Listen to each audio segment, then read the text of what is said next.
وہ الیکشن لڑ کے آئے نا, یہ کہاں سے آیا؟ انہوں نے اگر ایک بیسک ڈفرنس ہے کیونکہ ان کا جو آنا تھا وہ جمہوریت کے طریقے سے تھا اور یہ آوریت سے آئے. دیکھیں نا, زرداری صاحب سے ہمیں ہزار اختلاف ہو سکتے ہیں, بے نظیر سے ہو سکتے ہیں, نواز شریف سے ہو سکتے ہیں, گیلانی صاحب سے ہو سکتے ہیں, لیکن کوئی یہ تو نہیں کہتا نا کہ یہ دیواریں پھلانگ کے اور 111 بریگیڈ کو حرکت میں لا کے اور 3 ٹرک چلا کے اور جیپ چلا کے آئے اور وزیر اعظم کو ہتکڑی ڈالی اور اٹک جیل بھیجا اور 9 سال کے لیے, یہ تو نہیں کہہ سکتے نا. غیر آئینی انداز. ایک بنیادی فرق ہے جی. ان لوگوں نے اگر ان کے خلاف کیا کیا؟ کوئی نہیں کیا, کچھ نہیں کیا کسی نے. یہی تو المیہ ہے کہ غالباً صدیقی صاحب کیا آپ یہ سمجھتے ہیں کہ اس کی ایک وجہ یہ بھی ہے کہ لوگ یقیناً جو آپ کہہ رہے ہیں وہ ایک بہت بنیادی فرق ہے, لیکن کیونکہ یا تو جمہوری حکومتوں کو موقع نہیں ملا کہ دوبارہ سے آمریت نے وار کر دیا, 1.5 سال ایک دفعہ ملا, 18 مہینے ایک دفعہ, 2 سال ایک دفعہ, تو وہ اس طرح کی گڈ گورننس کرنے کے بھی ان کو ٹائم نہیں ملا کیونکہ لوگوں کے سامنے اگزامپل نہیں ہے. وہ دیکھتے ہیں جب یہ تو یہ ان کو نظر نہیں آتا کہ جمہوریت نے ہمیں کیا دیا ہے. یہ اس کی وجہ ہے غالباً. میرا خیال تو وہی ہے جو میں نے شروع میں عرض کیا کہ اگر آپ اقتدار میں آتے ہوئے یہ تصور کرتے ہیں کہ یہ اقتدار ہمیں اللہ نے دیا ہے اور عوام کے ووٹوں سے ہم نے لیا ہے اور آپ اپنے نعرے پہ یقین رکھتے ہیں کہ طاقت کا سرچشمہ عوام ہے, تو پھر آپ سب کچھ کر گزرتے ہیں. صحیح. جب آپ طاقت کا سرچشمہ عوام کے بجائے 7 سمندر پار کسی جارج واشنگٹن کے کسی گھر کو سمجھتے ہیں, کسی وائٹ ہاؤس کو سمجھتے ہیں, وہاں سے انسپائریشن لیتے ہیں, وہاں سے قوت لیتے ہیں, پھر آپ کے لیے مسائل پیدا ہو جاتے ہیں.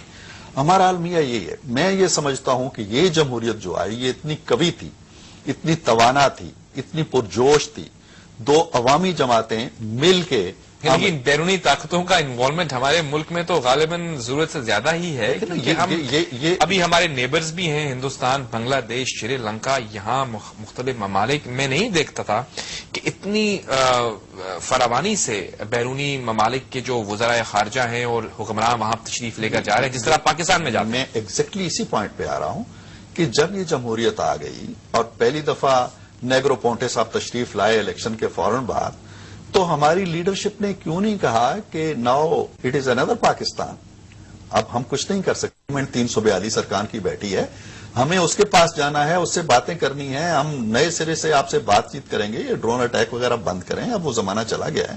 ہم نے نہیں کیا نا. ہم نے تو یہ کیا کہ جناب ٹھیک ہے آپ اس وقت 2 اٹیک کرتے تھے, اب 4 کر لیں, لیکن ہمیں کچھ نہ کہیں. سچی بات تو یہی ہے نا. تو یہ وہ سوچ ہے, یہ وہ پالیسی ہے جس نے پاکستان کو پھر سے غلامی کے اسی چکر میں ڈال دیا. ویورز, ہم آج پروگرام کر رہے ہیں, یقیناً یوم آزادی 62واں یوم آزادی ہے ہمارے ملک کا اور ایک اہم دن ہے. عرفان صدیقی صاحب سے ہماری بات ہوئی, نبیل قبول صاحب نے ترجمانی کی پاکستان پیپلز پارٹی کی. بات وہیں پہ آ کے رکتی ہے کہ ہم آزاد تو ہیں لیکن آزادی کی حقیقی معنی تبھی اس سے ہم روشناس ہوں گے جب ہمارے آئین کو بحال کیا جائے گا اس انداز میں جو کہ 73 کے آئین کی ریکوائرمنٹس ہیں. چارٹر آف ڈیموکریسی کی امپلیمنٹیشن جو ہے وہ بہت ضروری ہے, اور جس طرح کہ عوام نے ایک تبدیلی کے لیے ووٹ دیا تھا فیبروری 18 کے الیکشنز میں, اس کا یہ تقاضا ہے کہ نظام کی تبدیلی کی جائے.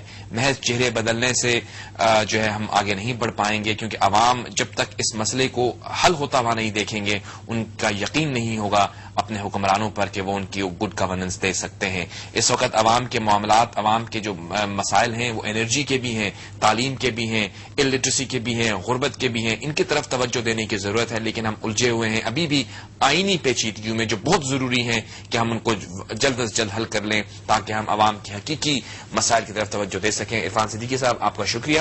میرے سب دیکھنے والوں کو ARY کی طرف سے, میری طرف سے یوم آزادی مبارک. انشاءاللہ ہم امید کرتے ہیں کہ ہمارے ملک میں جمہوریت تقویت پکڑے گی اور انشاءاللہ ہم واقعی آزاد ہو کر جئیں گے. انشاءاللہ آپ اگر ہمارے پروگرام میں شامل ہونا چاہتے ہیں بذریعے ای میل تو آپ ہمیں ای میل بھی کر سکتے ہیں. ای میل کا ایڈریس ہے insight@arynews.tv. Until next time, it's me, Javed Malik, saying Allah Hafiz.